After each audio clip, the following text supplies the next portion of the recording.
The first process is very similar to whatever we have seen so far, right? You have seen the plan cost management, sorry, plan scope management we have seen already. This is also very similar. Same kind of inputs: project charter, project management plan, environmental factors, OPA.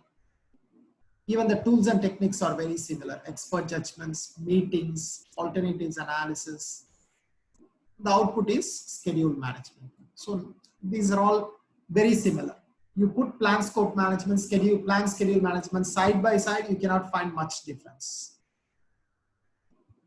And what are we doing here? Why we are doing here? The main thing is, as usual, how is the keyword? How the project schedule will be managed in the project. Okay? How is the keyword?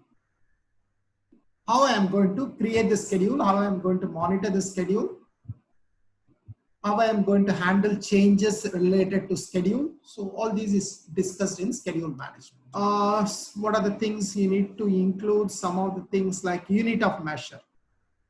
Unit of measure is important because different projects use different measures. That means like some projects might be measuring the project in terms of hours. Right? The activity might be like 6 hours, 5 hours, 3 hours. Or maybe you are monitoring in terms of number of days. Okay, my project, this activity, excavation is going to take 7 days. Right? Fixing some like, say fixing tiles is going to take 12 days. So the unit of measure. In some projects like research projects might be like you might be monitoring in terms of weeks. Right, so you need to exactly define in schedule management plan what you need to follow so that later there is no confusion. You don't need to continuously instruct the scheduling team. Once we first brainstorm, we agree on things, you leave it to them, let them develop the schedule. So you have to fix it. Typically construction projects, we follow a number of days. We never use hours, right? Hours is very difficult to monitor in construction projects. But IT projects, yes, a lot of projects follow a number of hours.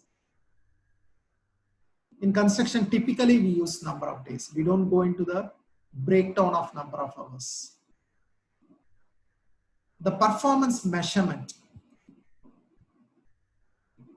How are we going to measure the performance?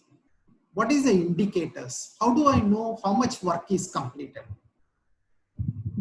How do I know whether I am on schedule or not? Right?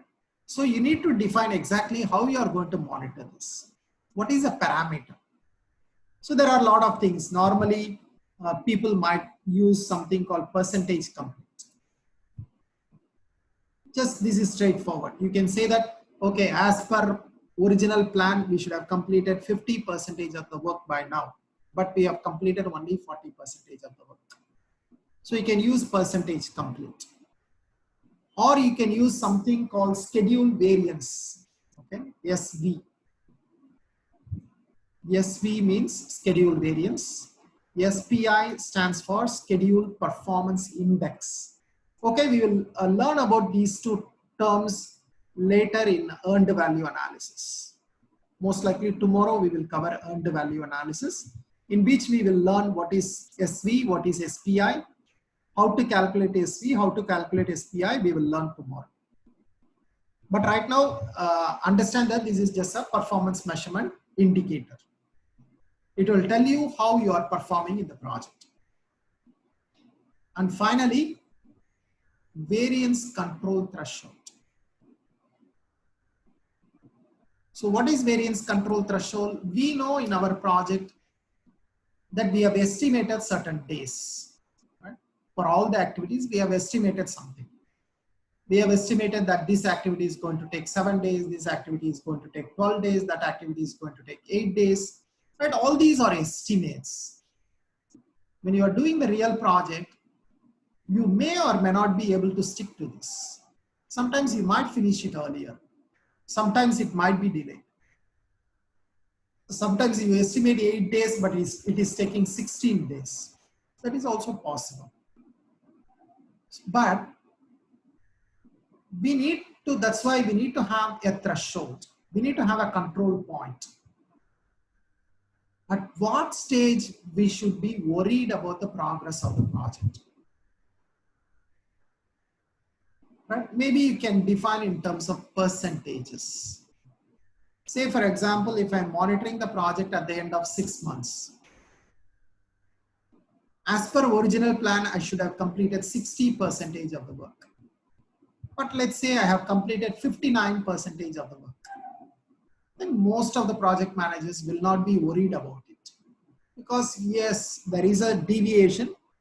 There is 1% variance, but that's okay, normally acceptable. It's not such a big deal. The 1% I can anytime can catch up. So they may not worry about it. They may not go and investigate, or they may not go and find a lot of difficulties calling for meetings. They may not do all these things. But at the same time, if your original plan is 60%, but you have completed only, let's say, 25% of the work, then you know there is something wrong. You need to have completed 60, but you have completed only 25. So there is a big difference. Now, as a project manager, I should be worried. I should call for a meeting. I should find a way to speed up the project. So now, at what stage I should be worried? These numbers very clear. When there is a 1% deviation, I don't think anybody is so much worried. When there is a 35% deviation, certainly everybody is worried. So these are all very clear numbers. But we need to define the percentage, or maybe some value, some dollar value, some number of days, something we need to define so that we don't get excited about small deviations in the project. Maybe I might say that 5%. 5% is my acceptable deviation. That means if 60% is to be completed, if I have completed about 56%, I'm okay. If it is 53%, then I should be worried. Maybe I need to relook at my schedule. Maybe I need to relook at the resources. Maybe I need to call for a meeting to speed up the project. So what is that number? Right? 5%, 3%, 7%, 10%. You can define the number. The number is not important here. The important is you need to define the threshold. At what stage we should be worried, at what stage we should take actions, a trigger point. Right? So these are all the things you need to finalize in your schedule management plan.